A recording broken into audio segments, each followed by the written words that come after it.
Halo, assalamualaikum. Saat ini saya sedang tidak berada di bawah, namun saya sedang berada di atas. Untuk menjelaskan buku Berjalan Menuju Langit, saya pun harus mendekati langit supaya lebih afdol dalam menjelaskan materi ini. Di sini sisi jalan, pinggir jalan, jadi banyak kendaraan lewat, baik mobil maupun motor. Mengapa saya mengambil tempat ini? Dikarenakan supaya banyak oksigen sehingga saya dapat berpikir supaya oksigen ke otak saya seimbang dan inspirasi dari langit bisa langsung nyampe ke otak saya. Karena kalau di rumah informasi langitnya kehalangan genteng sama kehalangan plafon sehingga ada yang mental, ada yang tembus. Kalau yang tembus itu yang kuat, kalau yang mental itu informasi langit yang lemah. Dan sekarang informasi langit baik yang lemah ataupun yang kuat akan menyerap ke otak saya sepenuhnya. Akan saya buktikan di sini pada penjelasan selanjutnya. Di penjelasan selanjutnya, kita harus merenungkan pertanyaan yang mendasar, sangat mendasar sekali. Dengan apa dengan apa kita mengatur manusia dan alam? Apakah dengan agama Musa? Apakah dengan mitos? Kalau dengan agama Musa menuju pada Allah, kalau dengan mitos maka yang ditujukan kepada kepercayaan masyarakat sekitar, folklore, cerita rakyat yang belum tentu adanya, belum tentu benarnya, bahkan bisa merugikan masyarakat. Kalau menguntungkan masyarakat, balik lagi tidak akan dikoreksi. Kenyataan memang dua aturan itulah yang diperlukan manusia, dan dua macam aturan itu sudah cukup. Kalau manusia hidup dengan mitos, sudah cukup. Kalau mitosnya bisa mengatur manusia dan alam. Kalau manusia hidupnya dengan agama Musa, Allah Subhanahu wa taala, kalau agama itu bisa mengatur alam dan manusia, sudah cukup. Tidak perlu alternatif lain. Namun di Athena berhubung tidak ada kedua itu, mitos sudah tidak dipercayai, agama Musa tidak datang kepada penduduk Athena, maka mempunyai alternatif ketiga, yaitu rasional. Aturan itu harus diterima semua orang, agar orang mematuhi aturan tersebut. Rasional. Manusia perlu diatur agar rukun dan maju. Kalau manusia tidak mau diatur hidupnya masing-masing, maka tidak akan terjadi keharmonisan antara manusia lainnya. Sehingga yang akan terjadi adalah perang, dan siapa yang paling unggul dialah yang akan menjajah seenak-enaknya. Sehingga manusia harus diatur oleh hukum yang rasional. Dari sinilah muncul jenis-jenis pengetahuan manusia seperti antropologi. Ini adalah dasar dari pengetahuan modern. Sosiologi, psikologi, ekonomi, anatomi, politik, hukum, dan lain-lain. Kita mengetahui bahwa di daerah Jawa Barat sebelum ada pengetahuan modern, antropologi telah dipelajari dan telah dipahami oleh masyarakat Sunda. Sosiologi pun sama. Bagaimana cara berinteraksi semuanya telah diatur oleh ajaran-ajaran Sunda. Psikologi, mengetahui jiwa seseorang dilihat dari karakteristiknya, dilihat dari fisiknya dan caranya bertutur kata. Ekonomi dilihat dari segi barter, tidak merugikan orang lain. Kemudian dilihat dari anatomi, pengobatan tradisional juga ada di Jawa Barat. Dari segi politik, dilihat dari segi keuntungan masyarakat sekitar, tidak memandang strata sosial. Itu di Sunda, di Jawa Barat. Juga hukum, ada istilah karma, juga ada istilahnya kualat atau pamali. Segala hukum yang berakibat fatal maka akan merasakan akibatnya. Segala sesuatu yang dilakukan secara semena-mena maka akan merasakan akibatnya. Itu hukum sebab akibat yang berlaku di Jawa Barat juga, dan lain-lain sebagainya. Kalaupun manusia hidup dengan rasionalisme bisa berjalan, begitupun dengan mitos dan agama juga bisa berjalan. Sebenarnya ketiga-tiga ini, mitos, agama, rasionalisme itu tidak tidak tidak dipermasalahkan. Posisinya di sebelah mana, yang penting manusianya dapat menerima dan dapat mengikuti aturan-aturan yang ada sehingga dapat menguntungkan satu sama dengan yang lainnya. Nah, yang paling menonjol ketika itu ialah politik dan hukum. Di Athena itu politik dan hukum yang paling menonjol. Coba kita lihat di sekitar kita. Yang paling menonjol apa? Apakah hukum atau politik? Ya, kalau dua-duanya ini menonjol, maka kita telah dipengaruhi oleh pengaruh hukum modern. Kalau tidak, maka yang diangkat adalah hukum adat. Itu hukum kearifan lokal. Yang orang lain sebut mitos, namun itu tidak mitos dan terbuktikan secara terverifikasi di Jawa Barat. Kita tidak perlu melihat barat, tapi kita perlu fokus terhadap diri kearifan lokal supaya kita mendapat kaya akan hukum, kaya akan budaya, sehingga kita menjadi orang yang arif. Kalau kita tidak percaya diri, maka kita akan kehilangan arah. Siapakah kita, di mana kita berasal, bagaimana kita harus hidup. Bagaimana kita harus hidup. Pertanyaan inilah yang dapat menjawab kalau kita berasal dari orang yang beragama, bagaimana kita hidup, maka kita ikuti aturan Rasul kita. Bagaimana kita hidup kalau kita berasal dari keturunan-keturunan ajaran nenek moyang, maka kita harus mempertanyakan bagaimana orang-orang terdahulu hidup.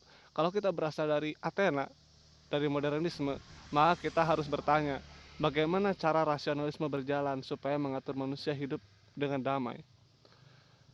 Dua cabang pengetahuan ini mengatur manusia secara langsung. Dua cabang, politik dan hukum, langsung terjun. Berbeda dengan antropologi dan sosiologi karena kebanyakan praktek. Alam perlu diatur agar ia tidak mengganggu manusia. Kalau alam tidak diatur, maka yang akan terjadi adalah gempa bumi, tsunami, banjir. Banjir itu karena banyaknya sampah. Longsor karena apa? Karena banyak penebangan hutan. Karena alamnya tidak diatur. Kalau alamnya diatur, maka bencana alam pun tidak akan terjadi.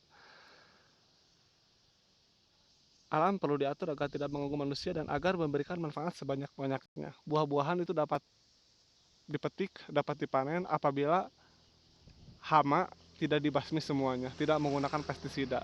Kalau hama dibasmi semuanya, maka ular akan makan apa? Rantai makanan tidak boleh diputuskan. Kalau ular dibunuh semuanya, maka hama akan berkembang biak dengan pesat. Maka keseimbangan itu harus dijaga. Lihat di sekitar saya. Di sekitar saya adalah tempat yang berpopulasi manusia, juga hewan. Ada kupu-kupu, belalang, ular, tikus, dan lain sebagainya, belut. Pada bagian ini muncul banyak bidang pengetahuan. Pada bagian alam, seperti geografi, fisika, kimia, biologi, pengobatan, pertanian, dan lain-lain. Itu pada bagian alam. Jadi kalau bagian manusia tadi, antropologi, sosiologi yang kita sebut sebagai materi sosial atau ilmu pengetahuan sosial IPS. Kalau di bagian alam, manusia dan alam manusianya itu IPS, alamnya itu apa? Alamnya itu adalah ilmu pengetahuan sosial atau IPA. Ilmu-ilmunya apa saja? Di antaranya adalah geografi, fisika, kimia, biologi, pengobatan, pertanian, dan lain-lain. Geografi mempelajari dapat dipelajari oleh manusia supaya manusia tidak terkena gempa. Fisika juga sama, supaya manusia dapat menghitung massa. Kimia, meracik. Biologi, obat, pengobatan, penyembuhan, pertanian, makanan, dan lain sebagainya yang dapat mengatur kehidupan manusia. Dan ilmu tentang bendungan, tentang gedung, arsitektur, agar sungai dapat dimanfaatkan dan tidak membanjiri penduduk. Ada ilmu kesehatan atau pengobatan agar manusia sehat. Begitulah seterusnya. Ilmu-ilmu yang datang dari barat cenderung sudah ada di Jawa Barat, sehingga masyarakat Jawa Barat tidak perlu ilmu lagi yang sifatnya rasionalisme. Begitupun masyarakat Palestina, masyarakat yang beragama tidak perlu lagi ilmu Athena, ilmu modern. Karena kenapa? Karena mereka telah diatur dan mempunyai aturan dari agama tersebut, bagaimana cara membangun, bagaimana cara bertani, semuanya telah ada aturannya, baik itu di desa, di tataran mitos, atau di tataran agama. Serta di tataran rasionalisme juga ada tatarannya. Jadi setiap tatanan, mitos, rasional, dan agama mempunyai tatanan yang berbeda, namun mempunyai fungsi yang sama. Persoalan muncul tatkala mempertanyakan dengan menggunakan apa kita membuat dua aturan itu. Mereka sepakat dengan menggunakan akal dan rasio. Kalau aturan manusia dan alam harus dengan apa sebaiknya. Orang Athena menjawab, mereka sepakat harus dengan akal dan rasio. Kalau kita tentu berbeda. Muncullah mazhab rasionalisme yang mengajarkan bahwa kebenaran itu dicari